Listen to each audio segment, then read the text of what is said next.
Good afternoon, everyone. Welcome to the press conference from fossil fuels finance to climate finance, devastating community impact of Japanese energy funding. I'm Hiroki Osada, a campaigner from Friendly Audience Japan, and I'm the moderator and speaker of this press conference. As world leaders gathered in Baku to shape the future of climate finance, wealthier countries like Japan still financing fossil fuels massively. As a follow-up of last year's global stocktake, it is essential to finish and the fossil fuel financing globally. In this context, we published a report that exposes that Japanese fossil fuel financing actually dwarfs its contribution to Green Climate Fund or climate finance. So I'm briefly introducing this key finding of this report, and after that, we will hear from these great speakers joining us today. Despite the call to end the public financing of fossil fuels, except the call to the transitioning away from fossil fuels, Japan still keeps financing fossil fuel on a massive scale.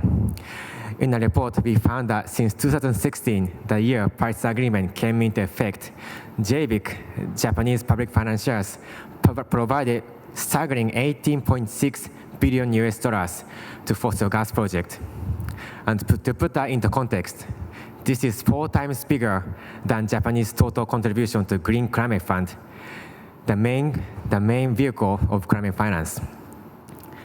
And Japanese public finance to fossil gas didn't even stop, even after the G7 2022 commitment to end fossil fuel financing overseas by the end of 2022.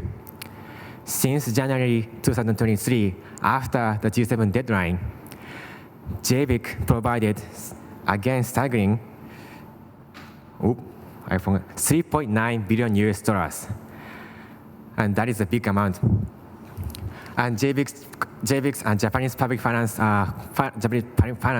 extends to 26 projects in 15 countries. It means that Japanese public finance, it means Japan is delaying the transition away from fossil fuels across the world. But we found something beyond numbers, and that is the devastating impact of Japanese public financing to the communities across the world. We share stories from 9 countries in Australia, Bangladesh, Canada, Indonesia, Mozambique, the Philippines, Thailand, Vietnam, and the United States. For too long, LNG has been praised as clean, cheap, and necessary for development. But the report shows the exact opposite. LNG is dirty. It causes cancer and respiratory diseases in the United States, especially among the people of color who tend to live closer to LNG projects. LNG is expensive. Electricity from LNG costing 10 times more than domestic fuels in Bangladesh. LNG is unnecessary for development. It is causing more harms than benefit to communities in Mozambique. The devastating impact of LNG goes even further. In countries like Philippines, Vietnam, and Bangladesh, and Thailand, Indonesia, LNG project is actually destroying the fisher-folk livelihood and marine diversity. Also, in Canada and Australia, LNG projects started constructing even without free, prior, and informed consent. So in this COP29, Japan can show its true climate leadership.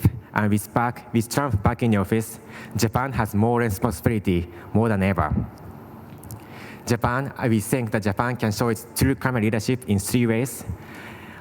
First of all, in this COP29, Japan can and should agree to ambitious NCQG to provide fair share to the climate finance. Japan should not argue that they don't have enough public funds to support this ambitious NCQG by providing billions of dollars to fossil fuels. Also, secondly, Japan should commit not to finance new fossil gas projects overseas. Japan should really not take advantage of Trump being back in office and go ahead with financing energy projects in the US, such as Cameron energy expansion or Freeport energy expansion. We all know that these energy projects causing great harm to the community.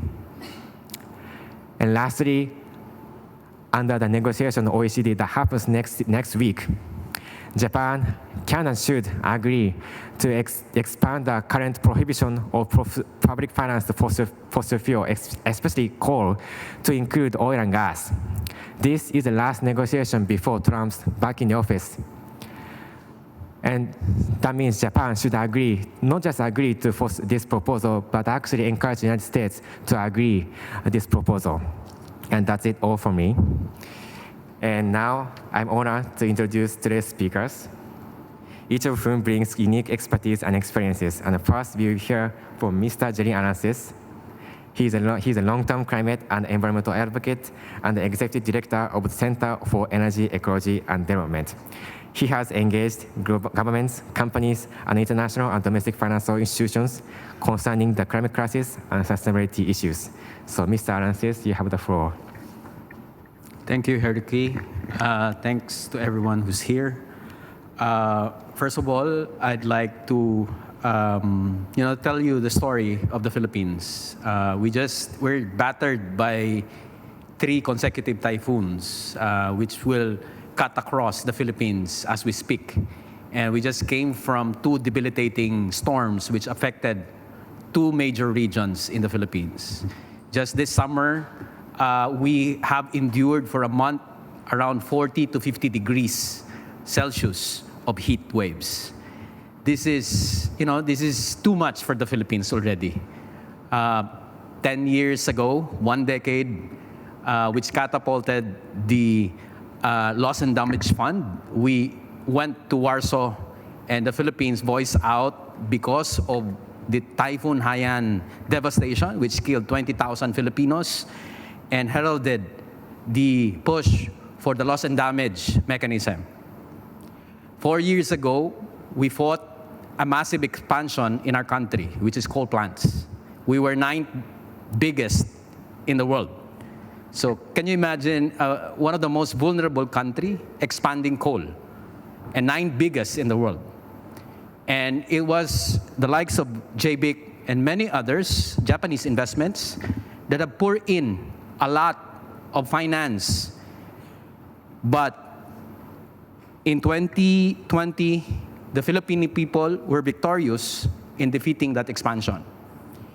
We were able to compel the national government to eventually come up with a coal moratorium. We thought that that would herald a new journey for the Philippines, tapping into a massive renewable energy potential, which is around 120 times bigger than the current capacity that we have in those times. But unfortunately, Japan hasn't, learned its lesson in the past. Japan is now pushing in the Philippines fossil gas and LNG expansion. But what is troubling is that this fossil gas expansion is at the heart of an epicenter which is called the Amazons of the ocean, which is the Verde Island Passage. It's called as the center of global marine shorefish, wherein 60% of shore species that can be found globally is concentrated in just one very small strait. Japan's JBIC financed the first LNG terminal project that will herald, according to Japan, an expansion and herald the Philippines into fossil gas and transition fuel to power its development. But contrary to what is happening, fossil gas is actually the most expensive gas nowadays in the Philippines. It is 3 times that of renewable energy that is being provided and affordable in the country right now.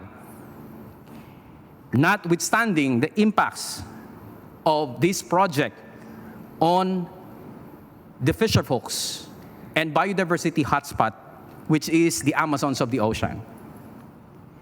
Numerous violations have been recorded in this project.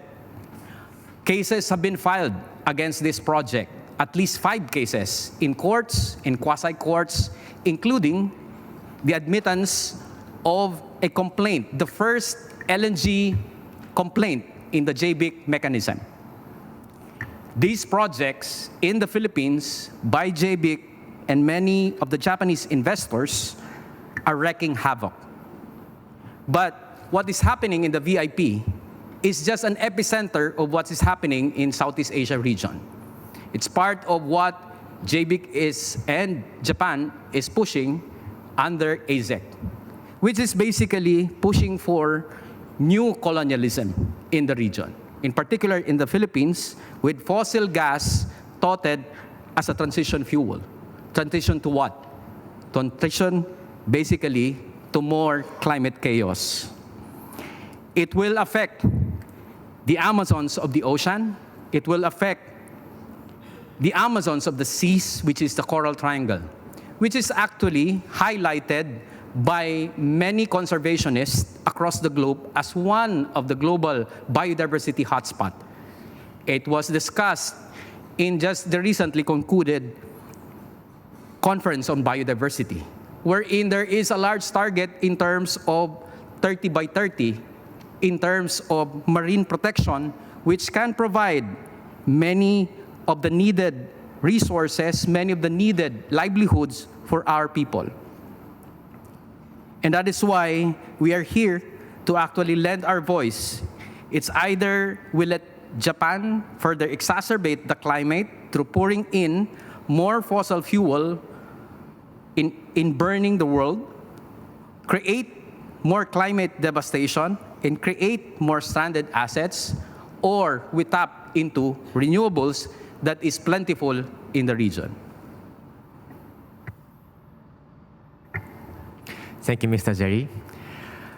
Next up is Miss Larissa Baldwin Roberts, a proud, visible, wearable woman from Bujang Nations, and until now, GetUp's Chief Campaign Officer.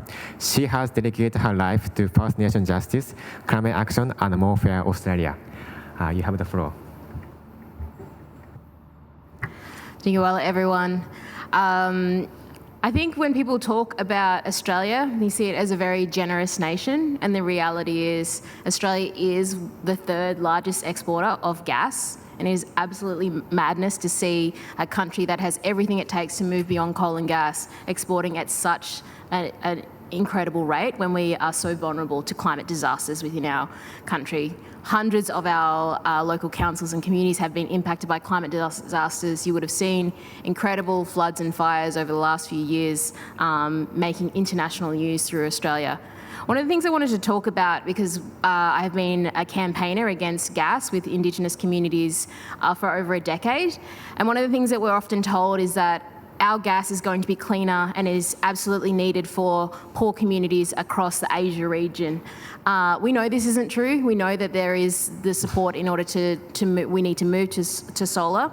But what's happening is I think people talk about free, prior and informed consent without understanding that Australia, as one of the G20 nations, an incredibly wealthy nation, there is no legal mechanism in Australia that embeds free, prior and informed consent for Indigenous peoples. It just does not exist in our country. And so when we see these incredible gas expansions that are happening, every single one of them, the 5 strategic regions where we're seeing so much international investment, there is opposition from Aboriginal communities on all these different basins.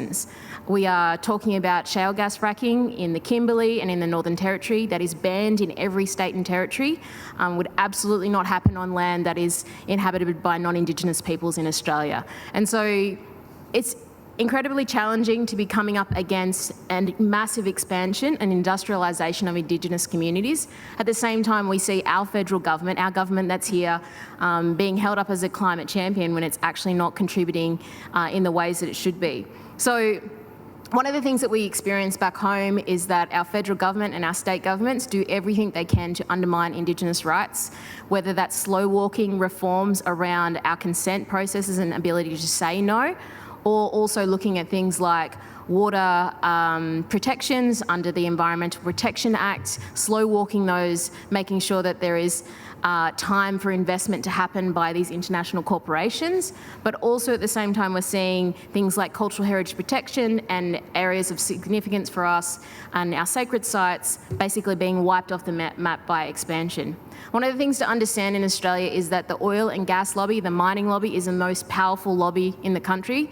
They are billion-dollar corporations, they are international corporations, and the people fighting them are some of the most impoverished and vulnerable communities in the country. We don't have deep pockets in order to take these corporations to court, and often what we rely on is the protest movements and taking them when we can take them to court and crowdfunding a lot of this support. So it's incredibly hard work to hold back these basins for decades. There are 5 basins that I know there are interests from Japanese across, particularly in the Kimberley and in the Northern Territory. But one of the things, just the messages that we have today, is that there is absolutely opposition to these basins going ahead that have been fighting for over a decade. And disgustingly, in the last year, we've had a national vote around the referendum around Indigenous people having a voice to Parliament that was rejected by our communities. But on the aftermath of that, we've had the Northern Territory government and the federal government say that these gas fields will be a closing the gap measure for Indigenous communities. If you don't know what closing the gap is within our country, we have huge disparity, whether it's talking about health, education and housing, but most importantly, the life expectancy gap between Indigenous people and non-Indigenous Australians is over 10 years. To say that a gas field is going to be the thing that's going to unlock the health services and the housing in communities it's disgusting, but it's also not true, and it's a false promise. Our communities know that, and they're pushing back against these gas fields. So when you're talking about Australia and when you're talking to investing in these projects, it's important to understand that they are all happening on Aboriginal land, and there is absolutely opposition to them. Every single basin, every single gas basin in Australia. We have fought since 2010 to not open a single gas basin in Australia, and we will continue fighting to do that. Thank you. Thank you so much, Mr. Baldwin Roberts. Next, we are here from Miss Polly Kotmer. She is a Gomeroi traditional owner from the Guidel and McIntyre rivers and an activist fighting tirelessly for justice and well-being for her community and the preservation of Gomeroi land, water, and sacred sites. So, Miss Polly Kotmer, you have the floor. Yama everyone, my name's Polly Cutmore. I'm from Moree. In 2016, I became an applicant with the Gomeroi Nation, and that was one of the jobs on there was to negotiate with Santos. When I got voted on, one of the conditions was from our elders and from our community was not to sign without them in the room with us, to see what Santos was offering us and to see if it was a good deal. Well, what we found, it wasn't a good deal, and they weren't dealing in good faith with us. One of the things that they were going to do was to pump the waste into our groundwater, our most sacred river, underground river in Australia, our artesian water, and we could not allow that to happen. So one of the things that we had to do was to get the information out to our communities and out to our people within the Gomeroi Nation and to let them know what was going on and what they were proposing. We went to what we did, we got out to all our community, let them know, brought them into our nation meeting, and we had a vote. And we voted no. We had 300 people come in there and voted against Santos, and we said no to Santos, that what they were offering us was not good enough, and it wasn't in good faith, and they didn't allow us free-form decision-making with that, what was going on. So then they went to the tribunal, the National Native Tribunal, and they gave the decision to allow Santos to go on. So then we decided to take them to court. And after taking them to court about what was going on, they didn't do, like I said, good faith with our people, also consider the climate science that was coming ahead with Santos and what they were going to propose. So they didn't include any new science in new climate science into the proposed project, what they were doing. And we were fighting against that because we wanted to know why they haven't included that, why they didn't do cultural heritage and why they weren't discussing a lot of the stuff. But in 2023, we came back with the decision after going to the Higher Court, and we beat Santos, and they said no, that they can't go there. So now Santos is taking us to court. So we're still going to continue there, fighting with them, with our communities and with everyone else there. And we will say no to them poisoning our rivers and waterways. So at this stage, we are still in court with Santos. I don't think there's anything else more I can say with them, just waiting for them to pack their things and to leave our country, because we don't need them at all. So I'm just a little bit nervous at the moment. This is my first time. Thank you, fellas, for coming here, people coming and listening to us, and, you know, help us continue the fight with Santos and the mining companies, because we've had enough of them. We're under siege at this stage, and we say no. Thank you.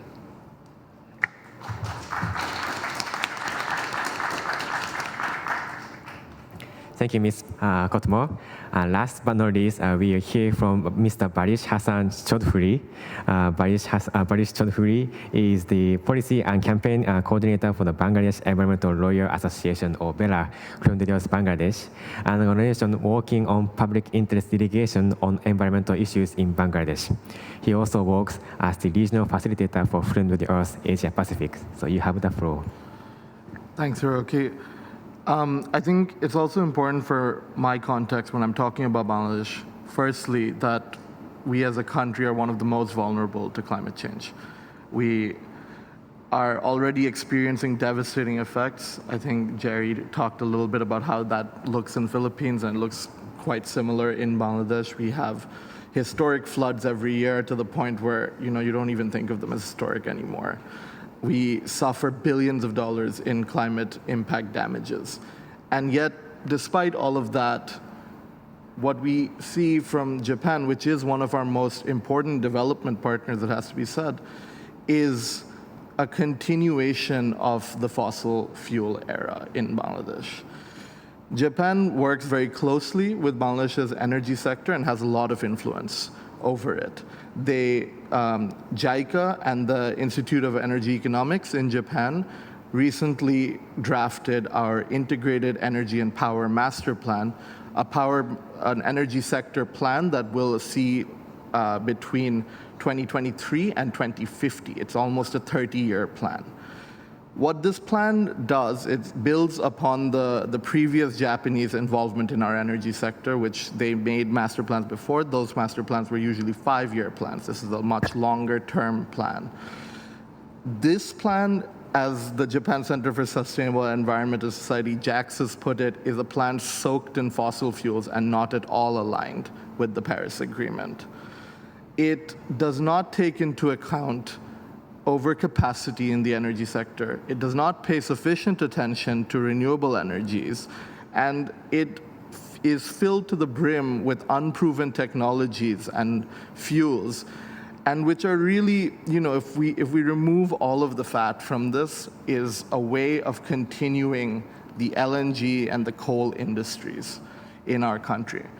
Bangladesh has been suffering over the last couple of years, ever since the Ukraine war started, due to volatile LNG prices. We can't import LNG in a stable manner. As a result, energy prices in Bangladesh are also completely volatile. What this plan does is lock us in for the next 30 years to $50 billion of LNG import terminals and LNG power plants over the next 30 years, with a combined capacity exceeding the entire existing electricity supply of Bangladesh. What it does is it predicts that hydrogen will somehow miraculously become the fuel of the future. It even though the plan itself acknowledges that hydrogen has a long way to go before mass adoption, or if ever, this plan suggests that 8.5% of our electricity, of our power supply by 2050 will be coming from hydrogen, from something that it itself acknowledges is not a real thing yet. We would be incurring anywhere between 8 billion and 18 billion US dollars in just LNG import costs by 2050. And despite all of this, one more point here, it considers that carbon capture and storage would meet 7.4% of the natural gas-fired power plants in the country by 2050. Despite all of these investments that they've highlighted, by 2050, they also think renewable energy will only meet 5.4% of our power supply. This plan has been criticized on many levels. Firstly, is this a plan for Bangladesh's energy sector, or is this a plan for Japanese investments in the country? Who does this plan actually benefit? Who is this actually for? It's worth noting that in the drafting of this plan, there were no Bangladeshis involved. It was done by Japanese nationals, by the Japanese government. And of course, our government gave them the permission to do that. Must be said, our recently deposed government gave them the permission to do that. It overestimates growth massively. It does not take into account crises that we've already seen during the drafting of this plan, such as COVID, which caused an economic slowdown. It does not take into account that there is 40% overcapacity in our energy sector. It does not take into account the immense financial pressure on the Bangladesh state to provide capacity payments and the foreign exchange crisis that has been caused because they are spending so much money importing LNG from across the world. It continually dismisses renewable energy. In fact, it doesn't like using that word, renewable energy. It also doesn't like using the word green energy. They introduced this term called clean energy in the plan. It sounds very nice. It includes carbon capture and storage. It includes ammonia co-firing with coal. It includes hydrogen, and not green hydrogen, all sorts of hydrogen. And it includes nuclear energy as well. The fuel mix that it envisions by 2041 under its so-called advanced technology scenario would see more than 25% of energy coming directly from LNG.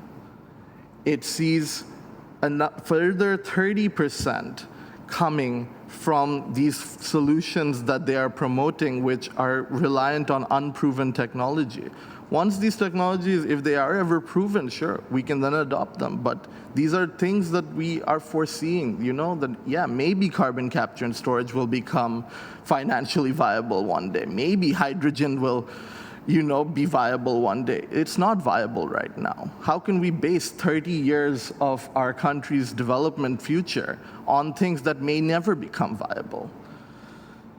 This is what we have in Bangladeshi civil society often termed as a continuation of the fossil fuel era. As the world moves towards the end of the fossil fuel era, we see desperate attempts to extend the life of these. We see desperate attempts to cling on to coal and cling on to gas. We call them transition fuels. When will we do the transition if we're locked into this for the next 30 years? This plan has not yet been suspended or rescinded by the new government that has come in, but one victory that I will highlight and one major break from the type of development that is being promised by the IEPMP as drafted by Japan, the new government found massive irregularities in the energy sector, and as a result canceled over 70 gas projects in the last month. This is a big deal. We want to see this replaced by renewable energy. We've been pushing for it. These plans, and because they're with such vested interests, they continually underplay how much potential there is for renewable energy. But you know, we know the truth. We've seen multiple studies that have shown that the entire, if not the entire, but a large amount of Bangladesh's energy supply could be met with just solar by 2040. Yet these plans continually ignore that because they want to extend the lifetime of coal and lifetime of gas and lock us into the addiction that has caused all of the problems that we're talking about here at the COP for the long term. Thank you.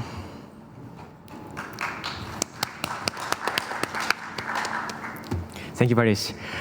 So we don't have time for Q&A, sorry about that, but we can have a conversation outside the room. And we also invite you to check out this report or press release if you are interested. Thank you everyone for joining this press conference, and have a good day.